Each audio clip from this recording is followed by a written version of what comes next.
Dorothy.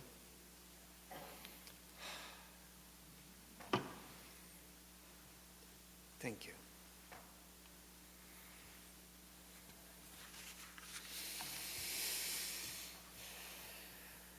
I remember a high school, junior high actually, curriculum that our congregation used about a decade or two back as part of our religious education program. It's called Living in UUville.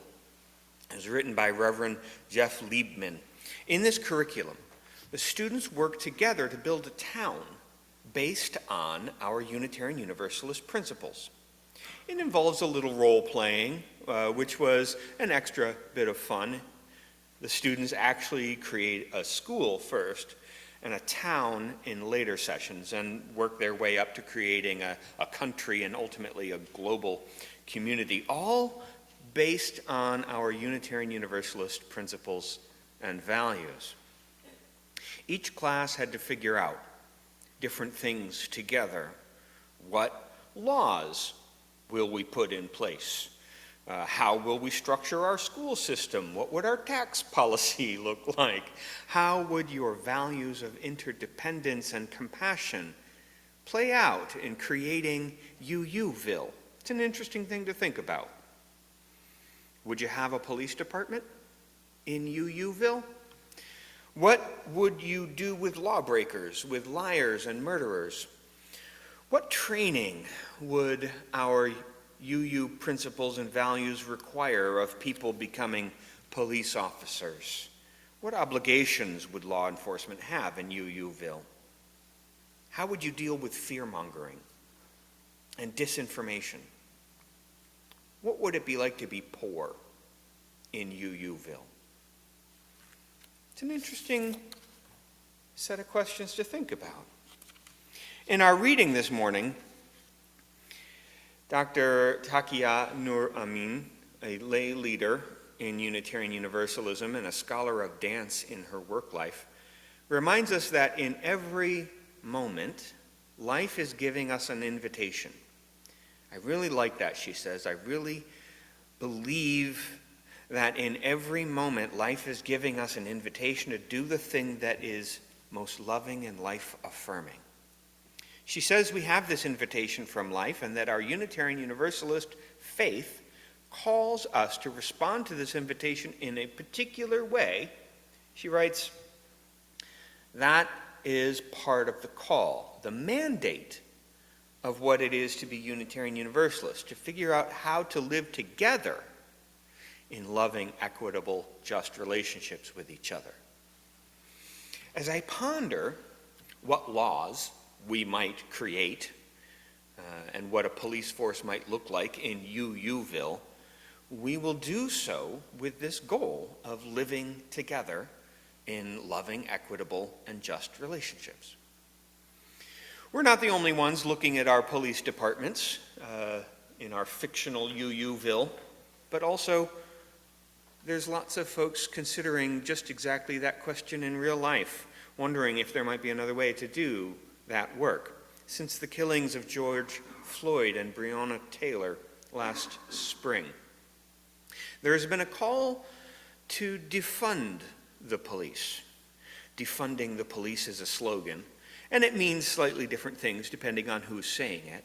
In some versions, defunding the police is just an effort to halt the acquisition of military-grade equipment. In other versions, it is a step toward abolishing the police altogether. Most people are aiming for something in between, more than just a single solution for a single problem, and less than burning the whole thing to the ground. Ultimately, however, all versions of this rally cry are rooted in the recognition that something is off. Something is broken in our police departments. Something needs to be done to realign our police with our better values as a nation. In his influential book, Between the World and Me, Ta-Nehisi Coates writes this about police. You may have heard the talk of diversity, sensitivity training, and body cameras. These are all fine and applicable, but they understate the task and allow citizens of this country to pretend that there is real distance between their own attitudes and those of the ones appointed to protect them. The truth is that the police reflect America in all its will and fear. And whatever we might make of this country's criminal justice policy, it cannot be said that it was imposed by a repressive minority. The abuses that have followed from these policies, the sprawling carceral state, the random detention of black people, the torture of suspects, are the product of democratic will. In short, he's saying the situation we are in is not an aberration. Our situation is the product of the principles and values that were in place as we created our modern policing system. What we need is a systemic transformation to reset the way we do things, and that is a lot to expect. It's almost impossible to make that level of change, yet that is what is really needed. So when I find myself in the middle ground on this conversation, I'm still aiming for a systemic transformation. I am not ready to throw in with the call for the full abolition of the police departments, and I don't want to stop only at halting the radical militarization of our police. That militarization is in both attitude and in equipment does concern me, but that's not all I think we need to deal with. It's not enough. So I'm in the middle camp calling for defunding. There's a scene in one of the recent Batman movies, I don't recall which one, but the bad guys are making a move on Gotham City, and they come in with a tank. And the police are like, oh no, they have a tank. And that's why they need Batman to come in and help them. It's ironic because so many city police departments have their own tanks now. It's as if the police departments are trying to equip themselves better than Batman. It's an interesting thing to notice. The original TV Batman in the late 1960s featured a superhero who was not super because he could fly, or had a magic lasso of truth, or could turn into a green monster. He was super because he had amazing gadgets. So what do you do 50 years later when the average city cop has access to the same level of equipment as Batman? The Binghamton police have a tank.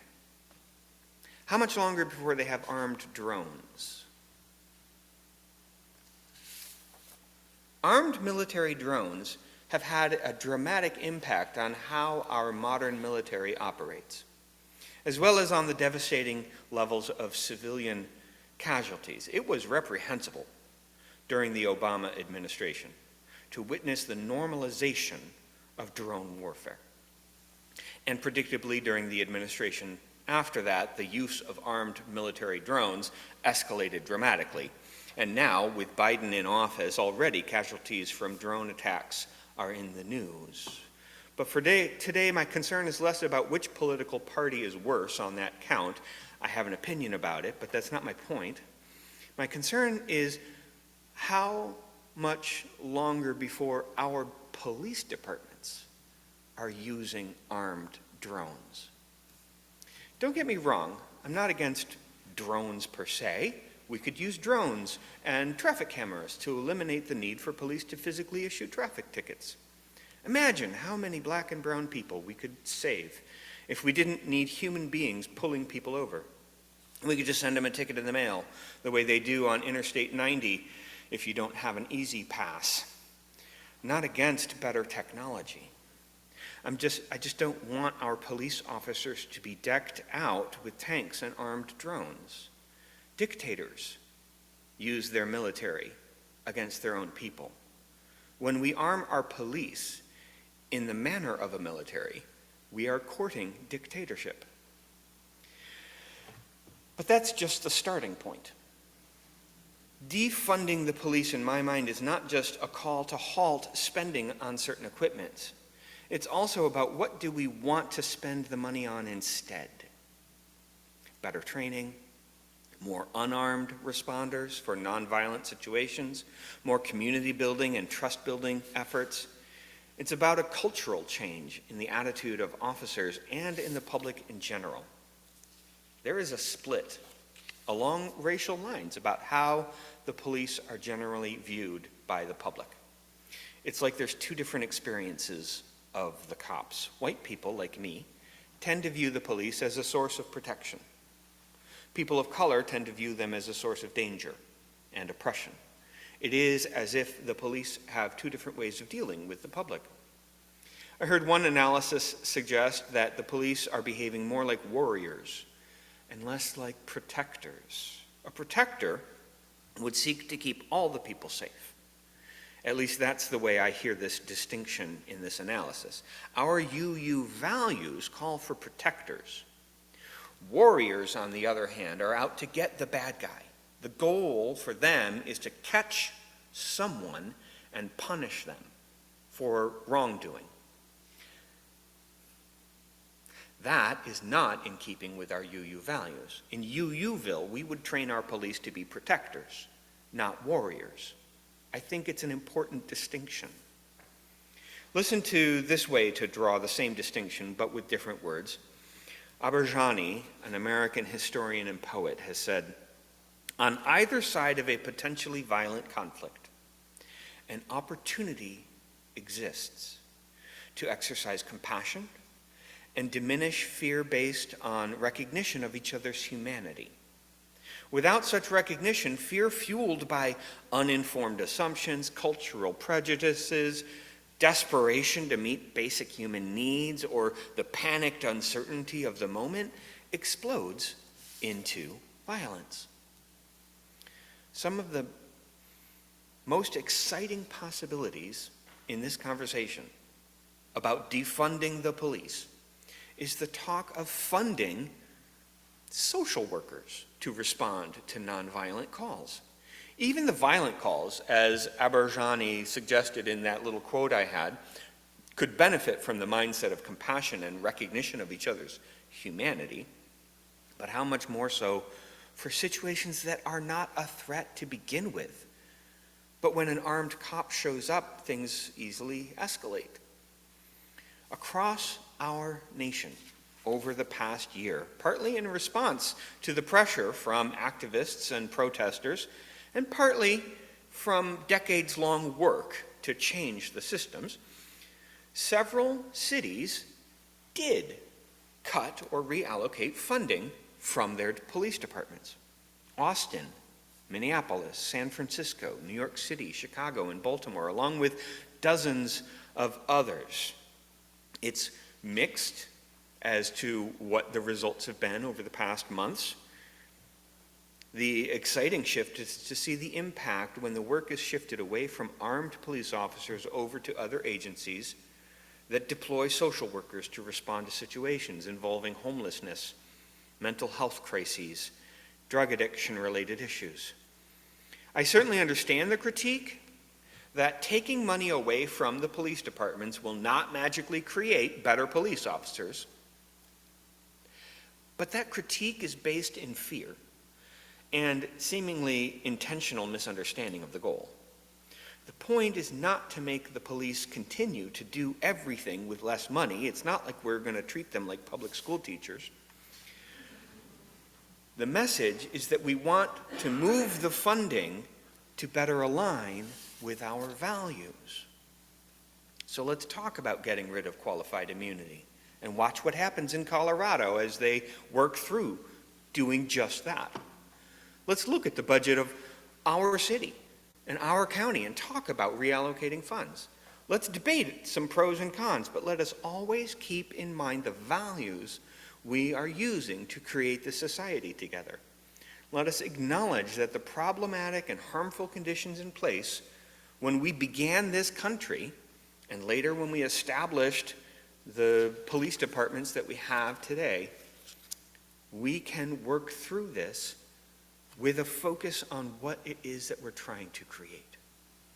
Our Unitarian Universalist values and principles compel us to not just hunker down and hide in the privileges we currently have, Our values and principles compel us to not simply go along with whatever is happening in society around us, but let us not be tricked into thinking that our whole faith is merely an argument against the establishment either. We're not called to be of or against the world around us. Instead, we are called to be transformative. We are called to participate in and advocate for the better values among us to foster transformation around us. This is what we teach our children and our youth, that their voices matter, that their values can guide them, that they can build a better world. That's what we teach our children. And it is what we can live out ourselves as well. So step into the conversation. Ask more questions. Drill down on our values of compassion and justice and peace and love, and let those values focus your thinking and your actions. We are called to be transformative. We are called to participate in and advocate for the better values among us to foster transformation around us in a world without end. May it be so.